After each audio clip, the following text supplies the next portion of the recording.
Welcome to Haunt Weekly.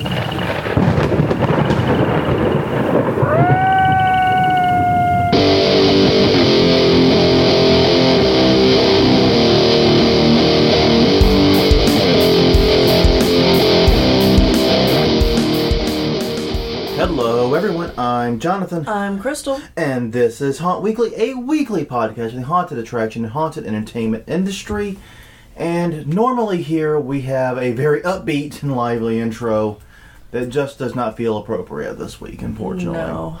I'm sure we'll pitch and remind everyone of where to find us on Facebook and Twitter later. We'll do all that stuff, but we're going to just jump right in this week. It feels more appropriate because we learned some very, very sad news over the holiday weekend.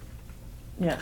One of the greats in this industry, someone who's been very active on many forums, someone, admittedly, we've only known ourselves for a few months, but, right. And I've never actually had the chance to meet face to face, but, No. There's always been a wonderful guy. Jerry Lesperance, passed away over the holiday weekend, early Friday morning. He was the actor-manager at Green Bay Fear Haunted House. He was previously at Rob Zombie's Great American Nightmare. Great close friend of Japes, who has been on this podcast multiple times. Right. And all around great guy. I mean, Yeah. this is a huge blow. And has done. It definitely is. I don't know. It's been a rough couple of days for the haunt industry as we deal with this. Yeah. I think is the way to put that. He was a big staple in haunts in that particular region, and tragically, we lost him. He took his own life early Friday morning. And we mention the reason he died because his family has put out a call for anyone who remembers him, who loves him, who cares about him, to please consider donations to the American Foundation for Suicide Prevention. I'm going to provide a link to their campaign Right. in the show notes. Yes. There's already a link available on our Facebook page. Mm-hmm. And it is already on our Facebook page, has been there for a few days. They're asking for everyone to please donate there. It's a very, very worthwhile cause. And, please, if you feel like you are in danger Right. of taking your life, if you feel this way, and this is coming from someone this is coming from two people with a lifetime of mental illness here. Right. Please seek out help. And if you're not comfortable with professional help, I get it. There's no judgment there. Find a family member, find a friend, find someone. It can be the suicide prevention hotline. Yeah. It can be literally just about anyone on the planet. Because, long story short, the statistics show time and time again that if you find someone to talk to, the odds of you getting better are greatly improved, basically. Yeah. And air quotes around better. But Well, yeah. the odds of you, not taking your own life Right. is greatly improved. Reaching out, seeking help is the best thing you can do, no matter who it is. It's the best thing you can do for yourself. Definitely. And if you do need to call the National Suicide Prevention Hotline, the number is 1-800-273-TALK. That is 82255. Okay? So please feel free to reach out if you need any assistance. But yes, like I said, we're going to include a link to Jerry's family, their campaign that they're doing on Facebook for this cause. It's worthwhile.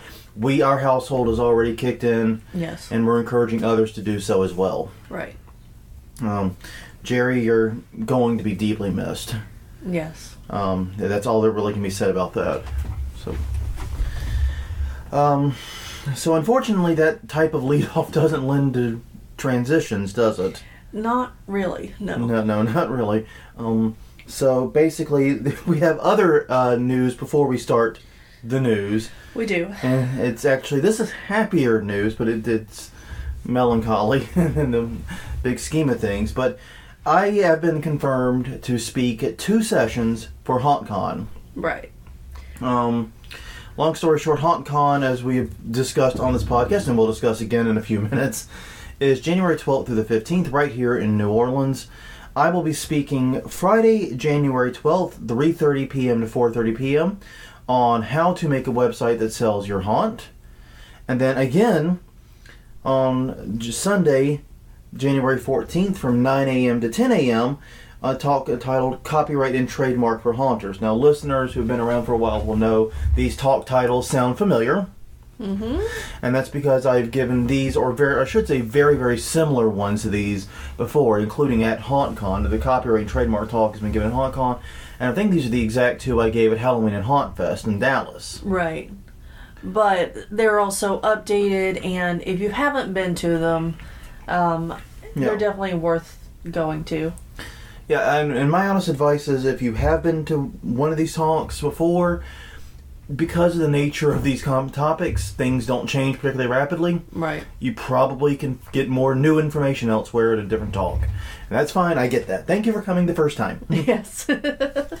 But if you have not been, would love to have you there, and I think these are both great and very important talks our industry needs to go through fairly regularly, honestly, especially the copyright and trademark one. We need to have some serious talks there, but... Right, and we will be in king cake season. Oh, yes, we will. That's true. I didn't even realize that, but you're right. Yeah. The Epiphany is your birthday. Right. So, all this will be taking place within around a week after your birthday. Right. Her birthday is January 6th, for anyone playing along at home. Yeah. I remembered. I didn't think you hadn't. But yes. So yeah, we'll be in King. That's how I always remember when Epiphany is. Yeah, me too, actually. If your birthday did not fall on Epiphany, I'd probably forget. Yeah, it was pointed out to me after I moved to New Orleans, actually. Oh, well. I did not realize that. Yeah. So yes, but that will be, we will be enjoying HAuNTcon. And like I said, we're still working on what we're going to be doing in relation to that. I know that people from both the Big Scary Show and Haunt Topic Radio are going to be this. It's going to be like a haunt podcast get-together, it seems like, where everyone is there. So that's going to be very, very interesting. And we've had a few of you reach out to us as well. We are planning something. If you have a day that you would prefer to get together, let us know what those days are. What works best for you? Yeah, when are you guys getting to town? We live here, okay? We're gonna be here. Yeah. We're not going anywhere. We're gonna be here. But so when are you getting here is the question. Yes. If you're getting here like on the 11th, getting here a day early, like that Thursday, or if you're leaving a day later, that might be a good time to do it. Right. Or if you're all skipping the same event. Or and would rather come and hang out with us, maybe do a zombie pub party. Yeah, we can do all kinds of things. They have a lot of pretty neat stuff at HauNTcon we'll talk about in a minute. And actually next week, already planned, already kind of tentatively set up, we're doing a podcast because we've seen some really, really crappy advice on staying safe in New Orleans and how to enjoy New Orleans. Yes. And we just, as two people who live here and love this town and have managed not to get mugged, knock on wood, and all that good stuff, we would like to impart our information upon you. Well, and especially because we moved here when we were in our early 20s, and we were down in the Quarter pretty much every night. Every weekend at the very least. Yeah, every weekend. Well, and we did a lot of stuff that technically on paper was pretty stupid, I'm not going to lie. But the long and short of it is we're going to tell you how to actually keep safe and get the most out of the city. And probably offer some thoughts on what HauNTcon is doing and where they're going. Right. We've already mentioned a few things in the past, but basically what we're going to do is we're going to do like a big HauNTcon, like from a locals perspective thing. Exactly. These are the things you've got to check out. Yeah, this is what the locals say you should be doing while at HauNTcon type thing, right? And not doing when you're not in HauNTcon. Well, obviously. Yeah. But when you're there, you've got to plan. You're going to be conferencing, yes, and that's fine. Conference when you're conferencing, but when you're not conferencing, the stuff that we think you should be doing. Or at least considering checking the stuff you should not be doing, too. Pro tip, don't wander off in neighborhoods you don't know. We'll start there. But we're looking forward to... I'm looking forward to speaking. I'm looking forward to those two talks. I am supposedly going. Like I said, everything with HauNTcon is brand new this year, right? Because new people took it over, and I'm still kind of feeling this one out. Mm-hmm. I'm supposedly going to have more information for you guys next week. I'm supposed to get some promotional packets and some things that I'm supposed to do between now and HauNTcon to help promote my talk. So we'll have more later down the road. Right. Alrighty, I think that is it for HauNTcon. Well, that part of HauNTcon anyways. Yeah. This is going to be awkward in a minute. So would you like to do conference reminders now? Sure. January 12th through the 15th, HauNTcon Halloween and Party Expo that we were just talking about. Yeah, no. Here in New Orleans yes. at the Ernest N. Memorial Convention Center. Yeah, I got it right. Yes. Good try. During the Rise Haunted House, both lights on and lights off tours, the Museum of Death, Demented Design Factory, escape rooms at the mortuary were just added, and it includes a Bourbon Street pub crawl. Yeah, and I'm of two minds on that. Well, that'll be for next week's episode. We'll come back to that. Yeah, but you can find out more there at HauNTcon.com. And be sure to get in touch with us at Haunt Weekly on Facebook and other places to let us know about yours. Yes, we are Facebook.com/HauntWeekly, Twitter.com/HauntWeekly, and at HauntWeekly.com. Let us know what you think. The easiest way it seems to get in touch with us, the way everyone prefers, is the Facebook Messenger. Yeah. But, I would not have expected that. All right. But it works. A new addition to our conference reminders. The Maze Chicago, that's M-A-I-Z-E, Corn Party. I miss the Corn Party. You do miss the Corn Party. I went seeking the Corn Party this year. Yeah. Last year there was a Corn Party in Hawaii, right? Yes, in multiple locations. Now they're at Chicago. You mad bastards, what are you thinking? Yeah. Anyways, it'll be in Chicago, Illinois, March 1st through 3rd at the Chicago Marriott Southwest at Burr Ridge. It'll be touring Kepler's Family Farm, Genomic, Richard, and Goberts, and more. So, yes, lots of interesting... I think that was Orchard. Orchard. Oh, that is Orchard. Holy crap.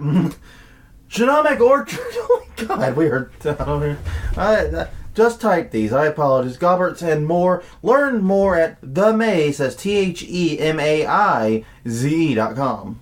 Okay. Then March 22nd through the 25th.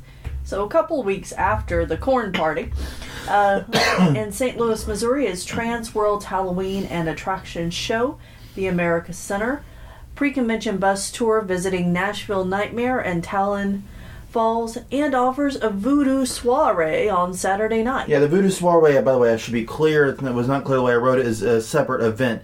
And the voodoo soiree sold out originally, so they moved it to a bigger venue. Tickets are once again available. That's good to know. If you're wanting to do a voodoo soiree, that's good to know. Why are you doing a voodoo soiree in St. Louis? Never mind. I'm sure there's a reason. I'm sure there is. You can find out more, though, at thehaashow.com. That's HAASHOW.com. All right. The West Coast Haunters Convention is April 13th through the 15th in Portland, Oregon at the Doubletree Hotel, Portland. It includes the Nightmare After WCHC Film Festival that features a surprise selection of films. In fact, they said on the site, this is a closely guarded selection of films. So somewhere armed guards are watching over the film selection. Pretty sure that's not what they mean. I'm very sure that's what they mean. Tanks are lining the streets in front of WHC. Okay, maybe not. Learn more at HauntersConvention.com. I wonder if they're doing that for trademark licensing purposes. I don't know. It's interesting. Well, I don't know. They already threw out the Nightmare Before WCHC, so they also don't care too much about trademark. Oh, okay. And it's got the Nightmare Before Christmas look, so I'm just saying. All right, so after that, May 18th through the 20th, we have Halloween Show and National Haunters Convention presents Halloween Boardwalk Empire. Good job. Thank you. It's going to be in Atlantic City, New Jersey. Showboat Convention Center features zombie paintball, a hearse show. No, zombie volleyball. Zombie volleyball. That's a different ball at the end of that. At the beginning of that. Done it. Yes. A hearse show, a costume ball, and much more. Find out more at HalloweenShow.com. That's a really easy domain. Yes, it is. And for the final one we're doing right now, It is the Midwest Haunters Convention in Columbus, Ohio, May 25th through 27th at the Greater Columbus Convention Center. Features a masquerade party, a zombie walk, and a pre-convention bus tour with Haunts TBA. I'm sure we'll learn more very soon, and you can learn more at MidwestHauntersConvention.com. Yeah, TBA haunts are the most popular. I see them everywhere. I know, it's like vacant championships. Exactly. They're huge. Mm-hmm. But yeah, so that's it for conference reminders. Now, many of you will remember we recently had our 100th episode. Yes. And so we skipped doing news on what would normally have been a news episode. Right. Well, because of that, we're going back through and recovering October and November, which of course is the busiest season for news in our industry. Right. So yes, so we're trying to cover a lot of news in about 30-ish minutes. Mm-hmm. So we're going to miss some stories. Now here's the thing. I've already decided that in 108, anything we missed that we felt was really important or that the people emailed us or messaged us and said, "You morons! You missed this really giant story. Please talk about it." We will talk about it in 108. Yeah. And we will just completely pretend like we saw it and decided we had to hold off on until 108. Right. For some BS reason that we'll concoct on the fly. Yeah, I don't think you're supposed to tell them that part. Oh, well, whoops. Oh, those are the notes to the side. Yeah. Whoops. Those are like the stage direction notes. Oh, whoops. All right, well, anyways, long story short, that's the plan right now. Now, actually, our big lead-off story this week, which is another truly depressing tale, Yes. is an update to something we covered way back in episode 72, and it deals with Cemetery House in Sussex County, Sussex County, Delaware, where a rape occurred, actually 2 rapes, to be completely accurate about this, and we've learned, that's one of the details we've learned, involving a 13-year-old volunteer at the haunt. Now, back when we discussed it in episode 72, we didn't have a lot of details. Right. We knew that the rapist had been arrested and had pleaded guilty and has been sentenced to prison. We still don't know what his sentence is, but he's currently in prison. So we do know that part. Yes. But long story short, according to a lawsuit that was filed, and that's the reason we're talking about it now, is that a lawsuit has been filed against the haunt and its backers. According to the lawsuit, the volunteer in question, James Eugene Williams, who was then 20 years old, got a 13-year-old volunteer isolated by saying that he needed a mask, assumedly while the haunt was open and everyone else was otherwise engaged, and used that to get her into a private room or a reclusive space, if you will, and where he, raped her. There's just no nice way to say it. Yeah. And then he did it again later, this once again according to the lawsuit and to the criminal complaint, by simply following her into a private space.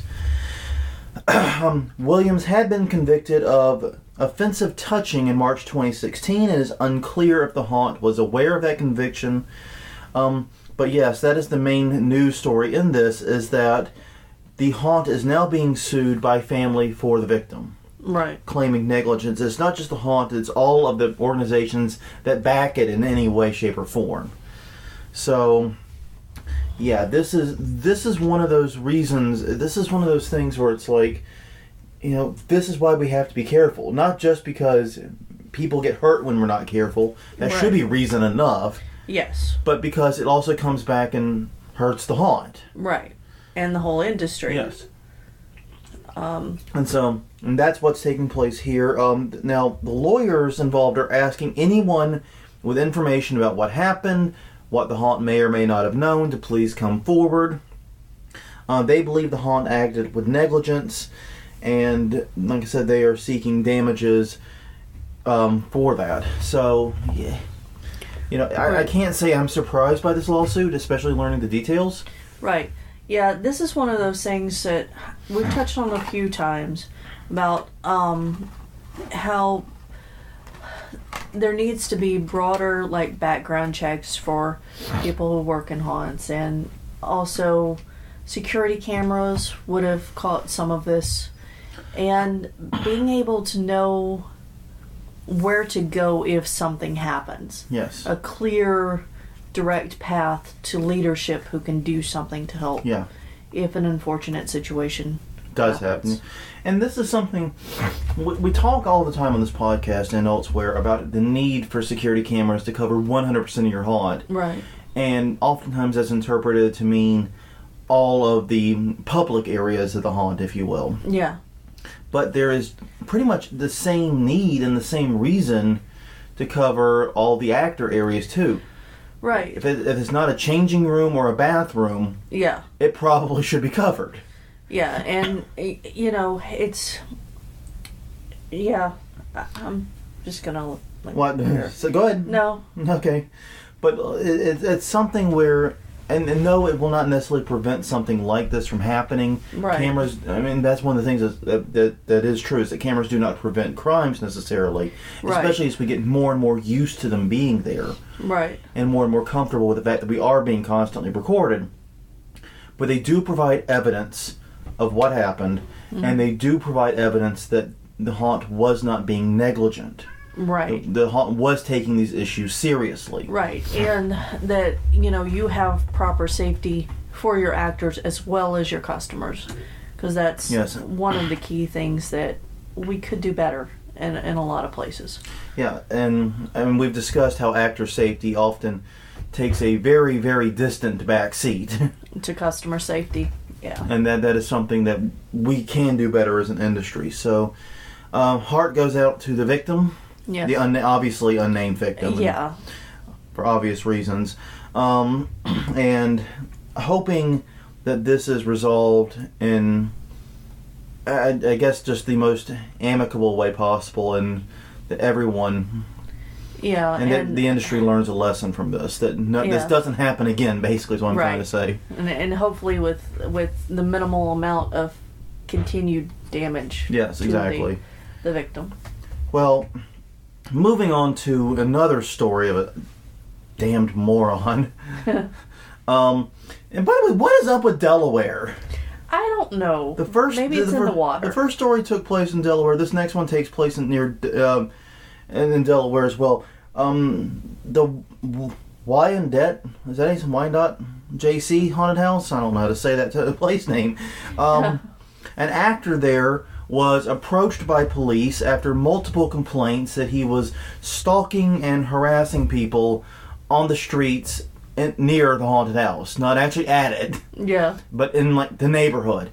Right. Basically, he was wearing a clown get-up. It was unclear if it was a mask or makeup, and following people around, including cyclists and pedestrians, while carrying a machete. Yeah, a dulled one. It was dulled. It was dulled. Yes, that's yes. Take heart, folks. Yeah. The officer was called. Did not arrest the haunter. His name is Jill Mayran, but advised him to please stick close to the haunted house. Right. Mayran said he's been with the haunt for 20 years, and this is something that they frequently do. Like you said, he said the blade on his machete was dulled.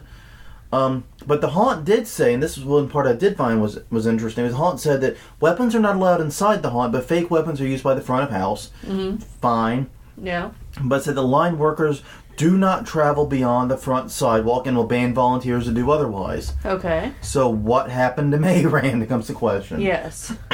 That is a good question. It seems very clearly he did go beyond the front sidewalk.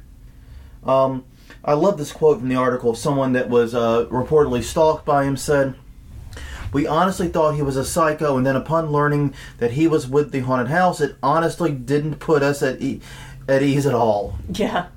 Yeah. Well, and we've had some of these issues in earlier years where neighbors thought they were helping us. And I'm using air quotes that you can't see. Yeah, they thought they were helping us by coming over with chainsaws or knives and trying to scare our line away, which doesn't really help us. No. And it took them probably 3 years of being told to go home, you're not helping, and you're not part of this. Yeah, they didn't appear this year. No, they didn't. To realize that, no, they're really not helping, and they're really not part of this. In fact, a lot of it was dangerous because they were running people either into traffic or into our light display, which has the beautiful combination of trip hazard cords, water, and electricity. Yes.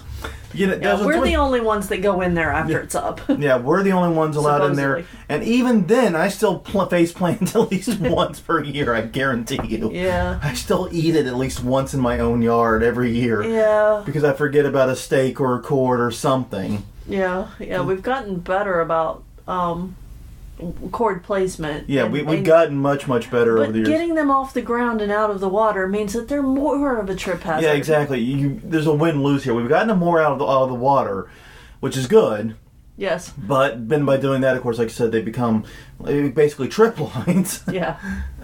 And since we make sure to get cords that are colored very well for the yard, they're invisible trip lines. Yeah, because outdoor cords have to be green. Yes.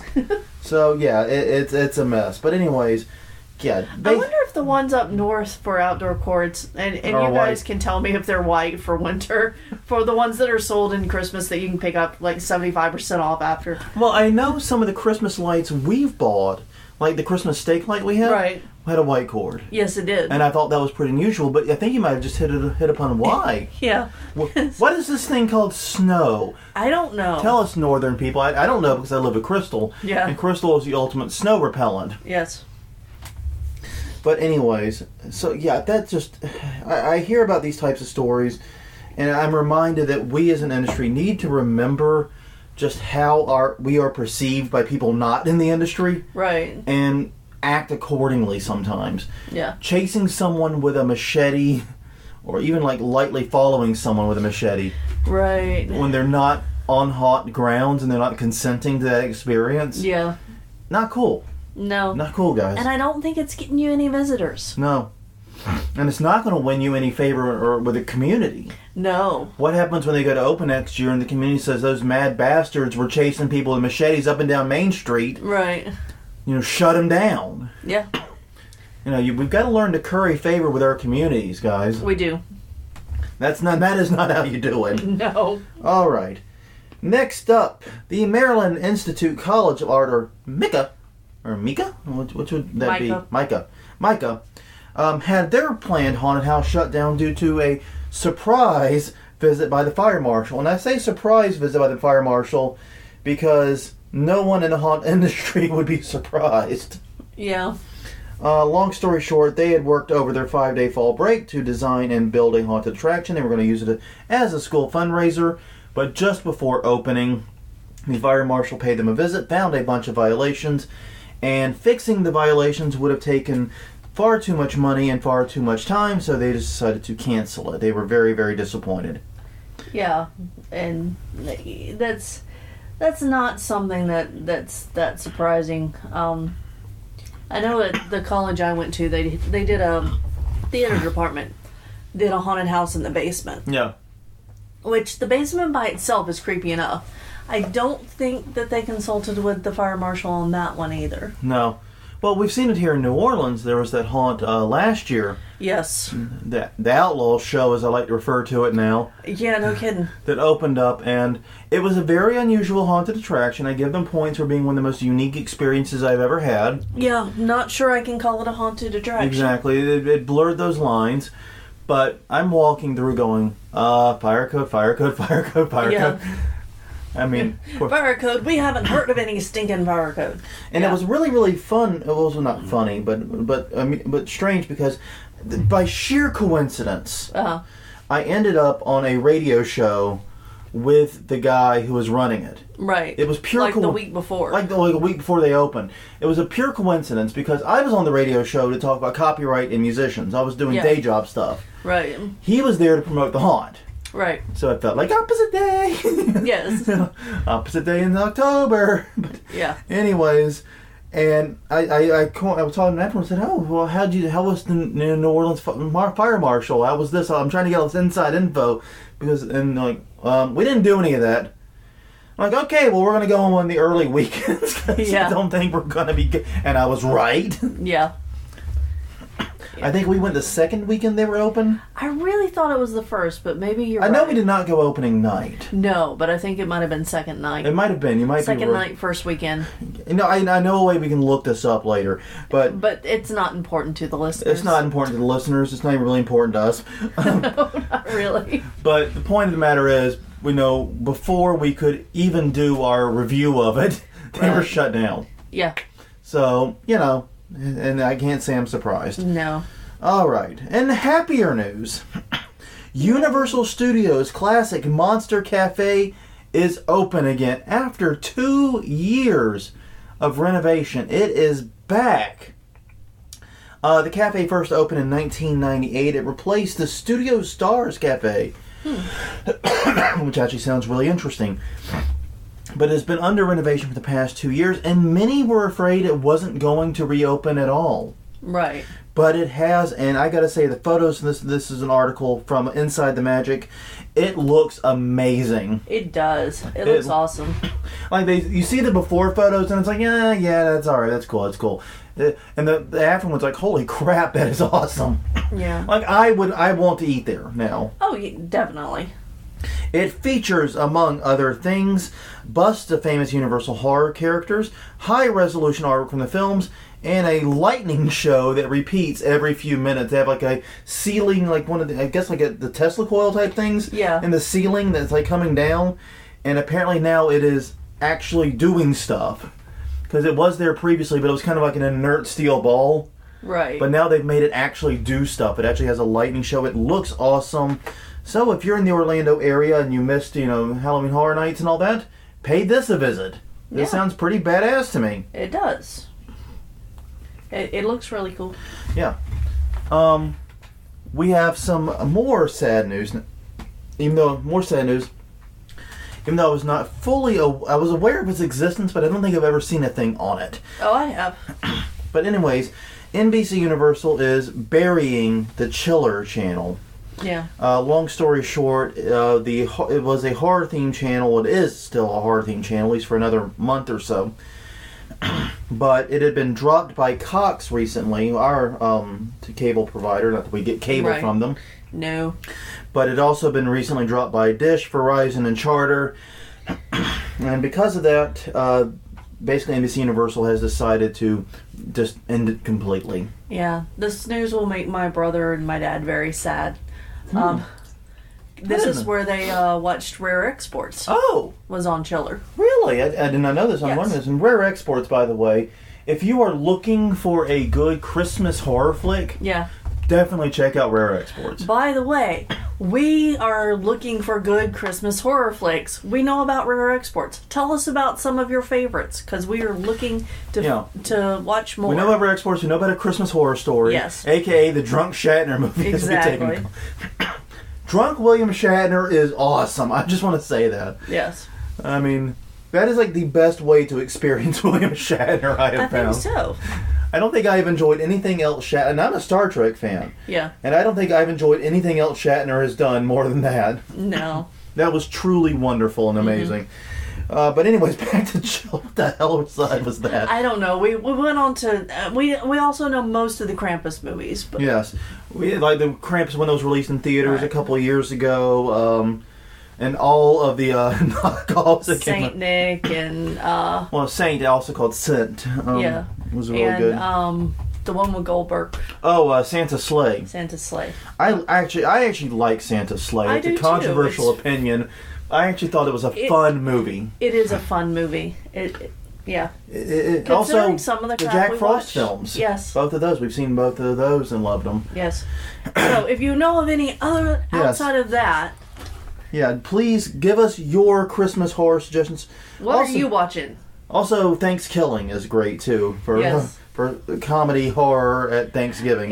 We missed, I know. Yeah, it's very low budget and awesome. And features two people we've gotten to know in the aftermath. Right. So great stuff. But yeah, the Chiller Channel, it was launched in February 2007. It celebrated its 10-year anniversary this year. And now it's just a part of a pattern of these sort of niche cable channels getting shut down. Right. At first, when I first read this, I was worried it's a sign that maybe horror isn't, doing as well as we thought. Because it had such a blockbuster year. Get Out had a great year. Yeah. I'm like, oh God, is the horror boom already a bust? No, according to this article, and according to elsewhere I've read, this is sort of a pattern of these types of niche channels. A similar fate is being met by Clue, CLOO, the mystery channel that I had not even heard of. No, me either. But yes, Chiller will be dead January 1st, so enjoy it while you can, if you have access to it. Mm-hmm. Apparently that in and of itself is only a small minority of people. Right.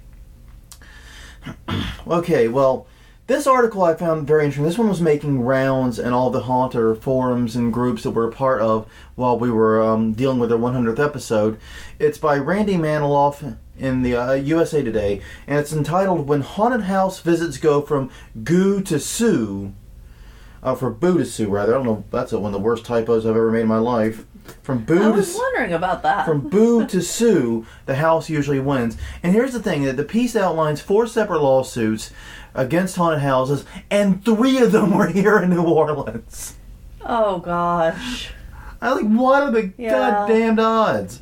But all of them resulted in victories from the haunts, admittedly after extensive legal fees and other costs, though. Well, yeah. So, use the term victory lightly. Mm-hmm.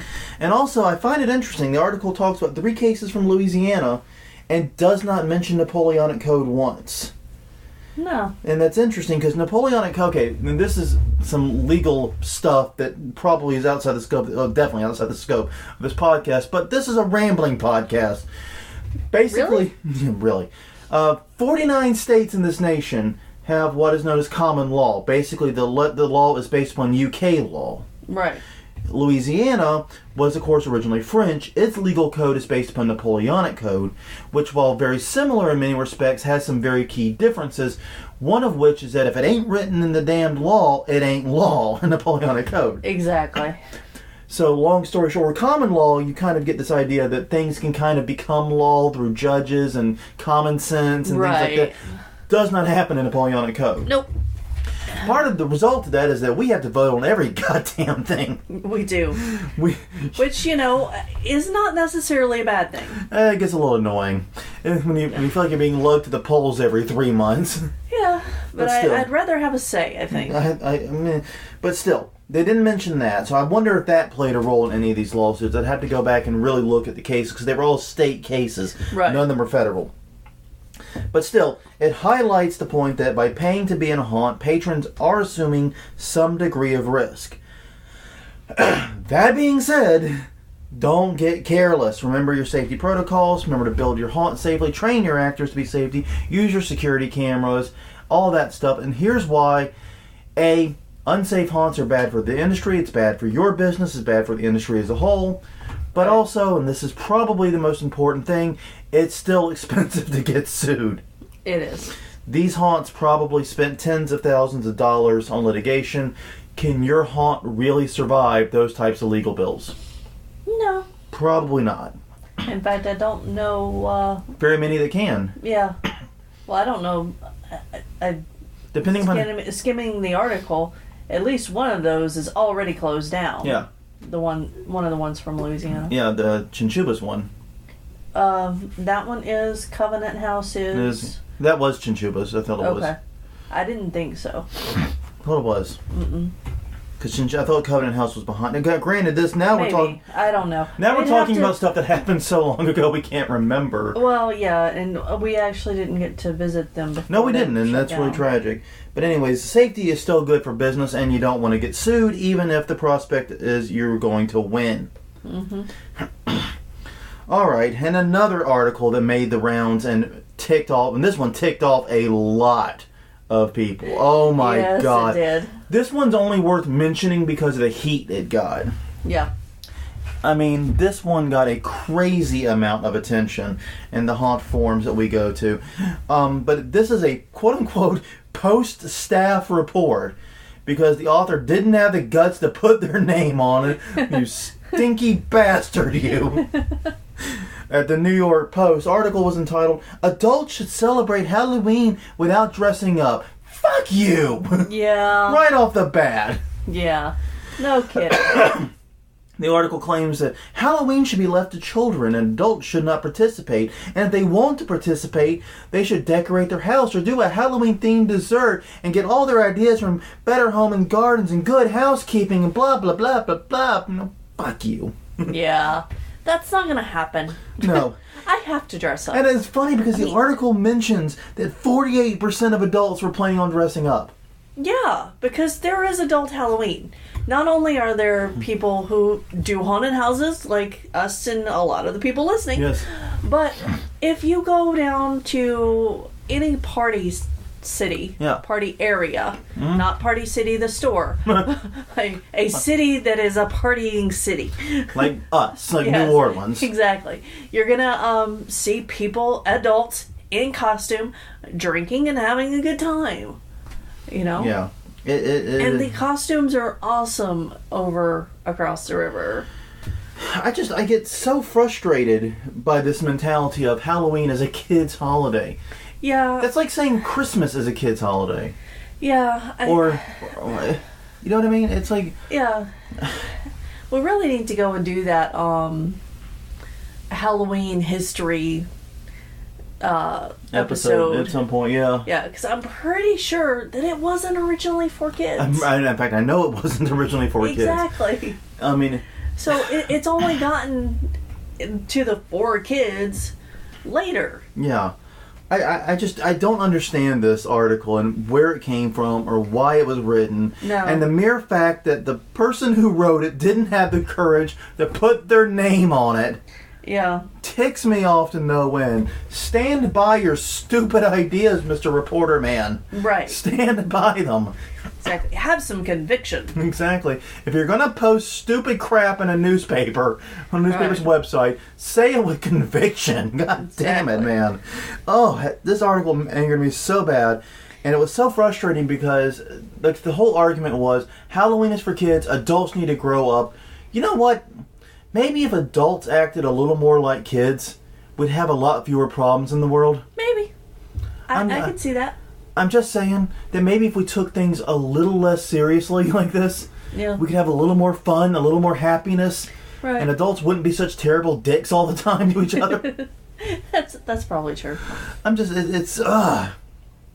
I guess that's the difference for me and this author, is I don't want adults to grow up. Right. I don't think we should grow up any more than we absolutely have to. No. I think the goal to life should be to remain as childlike and as joy-filled as you can. Yes. It is that simple. And if And that means full of dressing up wonder. in a stupid costume on Halloween, Godspeed, good sir or madam, you do you. Exactly. And if you don't feel like dressing up, that's fine too.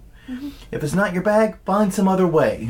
Yeah. But man, just don't tell adults that they can't have fun. Yes. Don't tell me what to do.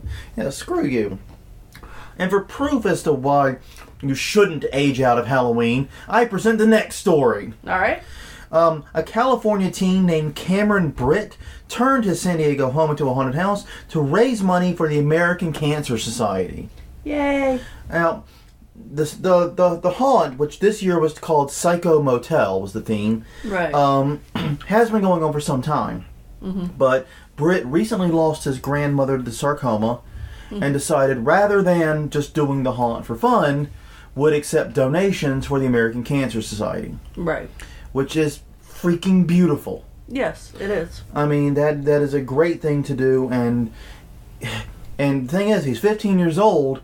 A lot of people are going to say he's too old for Halloween. But here he is doing something really great with it that also supports a wonderful charity. Right. I mean, just what the hell, people? Yeah. No, let kids be kids. Yeah, let kids be kids and let Let adults be adults be adults. kids. And let everyone that wants to be childlike be childlike.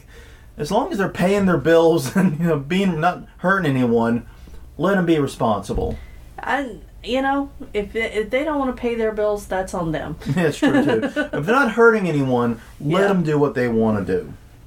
God, it drives me crazy. But yes, this is a great way of turning what was a painful and undoubtedly difficult time for them Right. into something beautiful and wonderful and ultimately helpful, I think. Yeah. So, good on them. And I hope that at least some of our listeners in the San Diego area were able to go. Yeah. It sounds like it was a really, really good time. And finally, and this is going to generate some conversation over here, but this story deals with a 17-year-old girl with autism named Katina Burnett, also known as Trina. She goes by Trina. She went out trick-or-treating Yeah. And multiple houses slammed their doors in her face saying she was too old. Yeah. And there was actually a separate discussion about at what age do you stop giving candy to trick-or-treaters, and do you give trick-or-treaters to adults who go trick-or-treating? Yeah, this was kind of weird that this happened this year. Right. Because, like you said, that conversation was happening separately. Right. Like, often in a lot of our groups and so Right. forth, like, what do we do about the adults or the teens who are too old to go trick-or-treating? What do we do to them? Yeah. Give them candy. Jesus, tap dancing Christ. Are you so stingy with your candy you can't hand a couple pieces? We always have leftover Halloween candy. Yeah. Any man, woman, child who shows up at our front door asking for Halloween candy gets Halloween candy. Exactly. If they have the conviction to go through our pumpkin tunnel and come up and ask for candy, they get candy. Yeah. If the adults don't want candy, they don't need to get candy. Yeah. But, God, but anyways, so the result, anyways, the story has a happy ending. We should probably tell the happy ending of the story Yeah, first. we should finish the story. But anyways, her sister posted about it on Facebook and it blew up. And so they pulled together and they did a trunk or treat at a local junior high school for, and I'm not a big fan of trunk or treats, but this is the most appropriate use of a trunk or treat I've ever heard of in my life. Yeah. So dozens of cars showed up, far more than they expected, Right. as they said. And even the Chick-fil-A cow made an appearance, which... Was it the official one? It was at least an official one. But yes, and they're saying this may lead to recurring similar events for children and teenagers with special needs. Right. Which honestly, a trunk or treat probably may be a great idea. Yeah. The way, because I am all about trick or treating, not trunk or treating. Yeah. But I also understand trick or treating is not available to everyone. Right. Yeah. Right. But again, it could be for special needs. It could be due to location.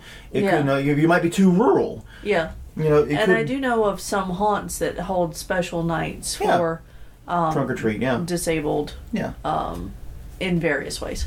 So there are many reasons why trunk or treat might be the best that can be done practically. Right. And if that's the situation, fine. Understand completely. Godspeed. But this all does tie into that conversation about how old is it. And the answer is, if they're out there at your front door asking for candy, they're not doing far worse things. Right. Yeah. I mean... And that's kids and adults. Yes. Oh, definitely kids and adults. Yeah. Yeah. It's always crazy to me. It's just like a lot of people are like, oh, I don't give candy to anyone over the age of 13 that's going trick-or-treating. Yeah. Why? Yeah. Did you not buy enough candy? I mean, they're not up to mischief. They're not up to anything illegal or immoral. They're just trick-or-treating. And you simply think they're too old for it. Yeah. I actually saw another thing where people were doing, like, alcoholic beverages for adult trick-or-treating in their neighborhood. I love this idea. Yeah. They for the kids, candy. For their parents, beer. Exactly. Hells yeah, I'm down with this idea. Yeah. But basically, they had a little note, and they would put they would do reverse trick or treating. They would knock on somebody's door and leave it, and say, "Now it's your turn to pass on the magic of Halloween to other adults." I don't understand why you would set an arbitrary age limit on trick or treating. Yeah, because trick or treating is such an innocent activity. It is, and I mean, I know that I went probably twice trick-or-treating while I was in college, after I'd stopped trick-or-treating as a kid. Yeah. But my friends wanted to go, so we dressed up and we went to a neighborhood where they knew somebody lived, and we went trick-or-treating. Yeah. And, and there was no mischief to be had. No. Yeah, no, not really. Basically, everyone got candy and everyone was happy. If you don't want to participate in trick-or-treating, I understand. Yeah. And for some, and here's the thing, trick-or-treating is not, for most households, a big financial hardship. It's $10 to $20 worth of candy, and they can probably handle whatever load they're going to get. Yeah. But I understand for some households it is. Either the neighborhood's really busy, they are not in position to do it. I understand. Or maybe they just don't want to do it. They don't want to deal with the stress of trick-or-treaters. Right. That's fine. Don't participate if you don't want to. Turn off your porch light. That's fine. But if you're going to participate, and don't sit there and be the judge of who is too old to trick or treat. That is not your job. Right. But this is a good reason why. I mean, a 17-year-old girl dressed up as Raggedy Ann, like Trina was, is the exact type of person that you would probably turn away if you're trying to be that type of an arbiter. Yes. And you don't know why she's there. Nope. And in this case, it led to a very sweet girl having a very, very, very miserable Halloween. Right. Because people were being jerks and trying to be judgy about older kids going trick-or-treating. Yeah. Just let the adults be kids, let the kids be kids, let the teens be kids, let people be kids. Let everybody enjoy Halloween however they want to. Exactly. That's what it comes down to. That's kind of the theme of this episode, is people trying to not let Halloween happen. And God dang it pisses me off so much. Yeah. Because, Anyway, that's all the news we have right now. Like I said previously, I know we missed some stories. In fact, there are some already in my bookmarks for next time. So hopefully we will get around to those episode 108.